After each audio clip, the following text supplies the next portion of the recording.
श्री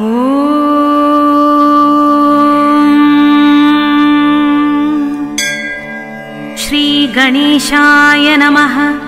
ऋषयवूचुः जितं जितं ते जितयज्ञभावनात् त्रयीं तनुं स्वां परिधुन्वते नमः। यद्रोमगर्तेषु निनिल्युरध्वरा तस्मै नमः कारणसूकराय ते। रूपं तवैतन्ननु दुष्कृतात्मनां दुर्दर्शनं देव यदध्वरात्मकम्। छन्दांसि यस्य त्वचि बहिर्रोमस्वाज्यं दृशि त्वन्घ्रिषु चातुर्होत्रम्। सृक्तुण्डाश्रीत्सुव ईशनासयोरिडोदरे चमसा कर्णरन्ध्रे। प्राशित्रमास्ये ग्रसने ग्रहास्तु ते यच्चर्वणं ते भगवन्नग्निहोत्रम्। दीक्षानुजन्मोपसद शिरोधरं त्वं प्रायणीयोदयनीयदंष्ट्रः। जिह्वा प्रवर्ग्यस्तव शीर्षकं क्रतो सभ्यावसत्यं चितयोऽसवोहिते। सोमस्तुरेत सवनान्यवस्थिति संस्था विभेतास्तव देवधातवः। सत्राणि सर्वाणि शरीर सन्धिस्त्वं सर्वयज्ञक्रतुरिष्टिबन्धनः। नमो नमस्तेऽखिलयन्त्रदेवता द्रव्याय सर्वक्रतवे क्रियात्मने। वैराग्यभक्त्यात्मजयानुभवितज्ञानाय विद्यागुरवे नमो नमः।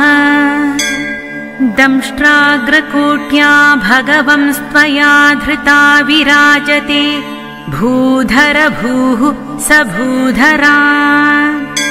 यथा वन्नानि सरतो दता धृता मतङ्गजेन्द्रस्य सपत्रपद्मिनी।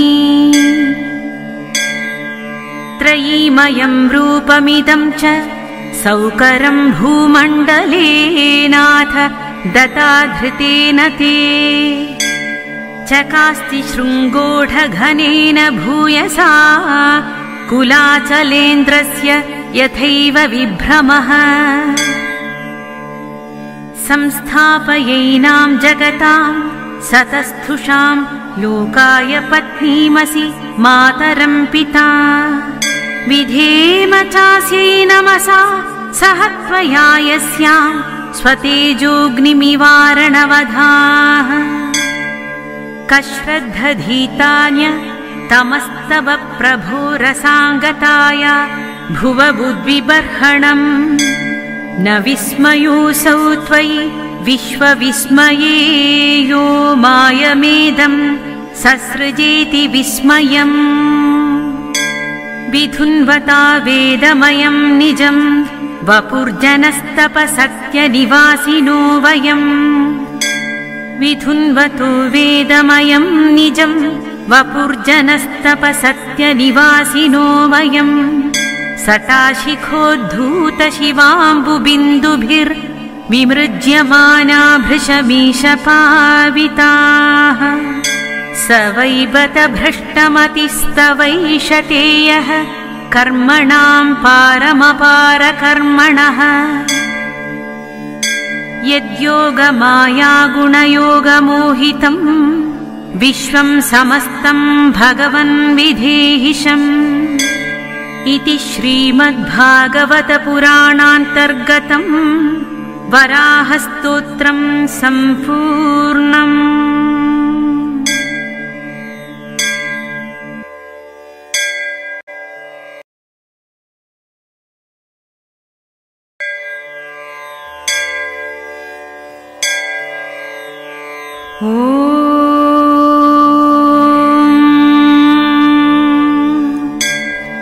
श्री गणेशाय नमः। ऋषयवूचुः जितं जितं ते जितयज्ञभावनात् त्रयीं तनुं स्वां परिधुन्वते नमः। यद्रोमगर्तेषु निनिल्युरध्वरा तस्मै नमः। कारणसूकराय ते रूपं तवैतन्ननु दुष्कृतात्मनां दुर्दर्शनं देव यदध्वरात्मकम्। छन्दांसि यस्य त्वचि बहिर्रोमस्वाज्यं दृशि त्वन्घ्रिषु चातुर्होत्रम्। सृक्तुण्डाश्रीत्सुव ईशनासयोरिडोदरे चमसा कर्णरन्ध्रे। प्राशित्रमास्ये ग्रसने ग्रहास्तु ते यच्चर्वणं ते भगवन्नग्निहोत्रम्। दीक्षानुजन्मोपसद शिरोधरं त्वं प्रायणीयोदयनीयदंष्ट्रः। जिह्वा प्रवर्ग्यस्तव शीर्षकं क्रतो सभ्यावसत्यं चितयोऽसवोहिते। सोमस्तुरेत सवनान्यवस्थिति संस्था विभेतास्तव देवधातवः। सत्राणि सर्वाणि शरीर सन्धिस्त्वं सर्वयज्ञक्रतुरिष्टिबन्धनः। नमो नमस्तेऽखिलयन्त्रदेवता द्रव्याय सर्वक्रतवे क्रियात्मने। वैराग्यभक्त्यात्मजयानुभवितज्ञानाय विद्यागुरवे नमो नमः। दंष्ट्राग्रकोट्या भगवंस्त्वया धृता विराजते भूधर भूः स भूधरा। यथा वन्नानि सरतो दता धृता मतङ्गजेन्द्रस्य सपत्रपद्मिनी। त्रयीमयं रूपमिदं च सौकरं भूमण्डले नाथ दता धृतेन ते। चकास्ति शृङ्गोढघनेन भूयसा कुलाचलेन्द्रस्य यथैव विभ्रमः। संस्थापयैनां जगतां सतस्थुषां लोकाय पत्नीमसि मातरं पिता। विधेम चास्यै नमसा सह त्वया यस्यां स्वतेजोऽग्निमिवारणवधाः। कश्रद्धधीतान्य तमस्तव प्रभो रसाङ्गताय भुव बुद्विबर्हणम्। न विस्मयोऽसौ त्वयि विश्वविस्मये यो मायमेदं ससृजेति विस्मयम्। विधुन्वता वेदमयं निजं वपुर्जनस्तपसत्यनिवासिनो वयम्। विधुन्वतो वेदमयं निजं वपुर्जनस्तपसत्यनिवासिनो वयम्। सटाशिखोद्धूतशिवाम्बुबिन्दुभिर्विमृज्यमाना भृशमीशपाविताः। स वै बत भ्रष्टमतिस्तवैषतेयः कर्मणां पारमपारकर्मणः। यद्योगमायागुणयोगमोहितं विश्वं समस्तं भगवन् विधेहिशम्। इति श्रीमद्भागवतपुराणान्तर्गतं वराहस्तोत्रं सम्पूर्णम्।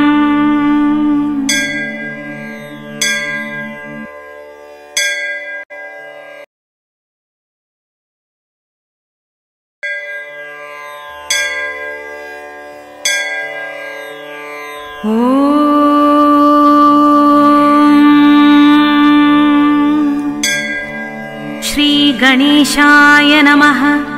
ऋषयवोचुः जितं जितं ते जितयज्ञभावनात् त्रयीं तनुं स्वां परिधुन्वते नमः। यद्रोमगर्तेषु निनिल्युरध्वरा तस्मै नमः। कारणसूकराय ते रूपं तवैतन्ननु दुष्कृतात्मनां दुर्दर्शनं देव यदध्वरात्मकम् छन्दांसि यस्य त्वचि बहिर्रोमस्वाज्यं दृशि त्वन्घ्रिषु चातुर्होत्रम् सृक्तुण्डाश्रीत्सुव ईशनासयोरिडोदरे चमसा कर्णरन्ध्रे प्राशित्रमास्ये ग्रसने ग्रहास्तु ते यच्चर्वणं ते भगवन्नग्निहोत्रम् दीक्षानुजन्मोपसद शिरोधरं त्वं प्रायणीयोदयनीयदंष्ट्रः जिह्वा प्रवर्ग्यस्तव शीर्षकं क्रतो सभ्यावसत्यं चितयोऽसवोहिते सोमस्तुरेत सवनान्यवस्थिति संस्था विभेतास्तव देवधातवः सत्राणि सर्वाणि शरीर सन्धिस्त्वं सर्वयज्ञक्रतुरिष्टिबन्धनः नमो नमस्तेऽखिलयन्त्रदेवता द्रव्याय सर्वक्रतवे क्रियात्मने वैराग्यभक्त्यात्मजयानुभवितज्ञानाय विद्यागुरवे नमो नमः दंष्ट्राग्रकोट्या भगवंस्त्वया धृता विराजते भूधर भूः स भूधरा यथा वन्नानि सरतो दता धृता मतङ्गजेन्द्रस्य सपत्रपद्मिनी त्रयीमयं रूपमिदं च सौकरं भूमण्डले नाथ दता धृतेन ते चकास्ति शृङ्गोढघनेन भूयसा कुलाचलेन्द्रस्य यथैव विभ्रमः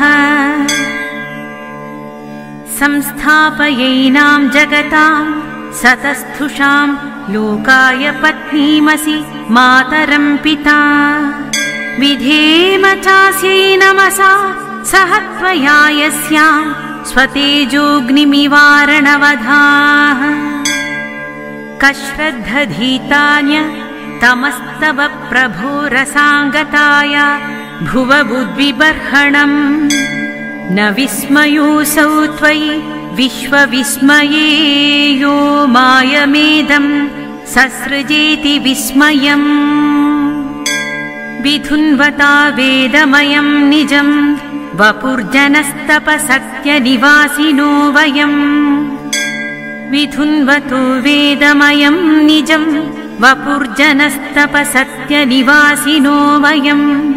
सटाशिखोद्धूतशिवाम्बुबिन्दुभिर्विमृज्यमाना भृशमीशपाविताः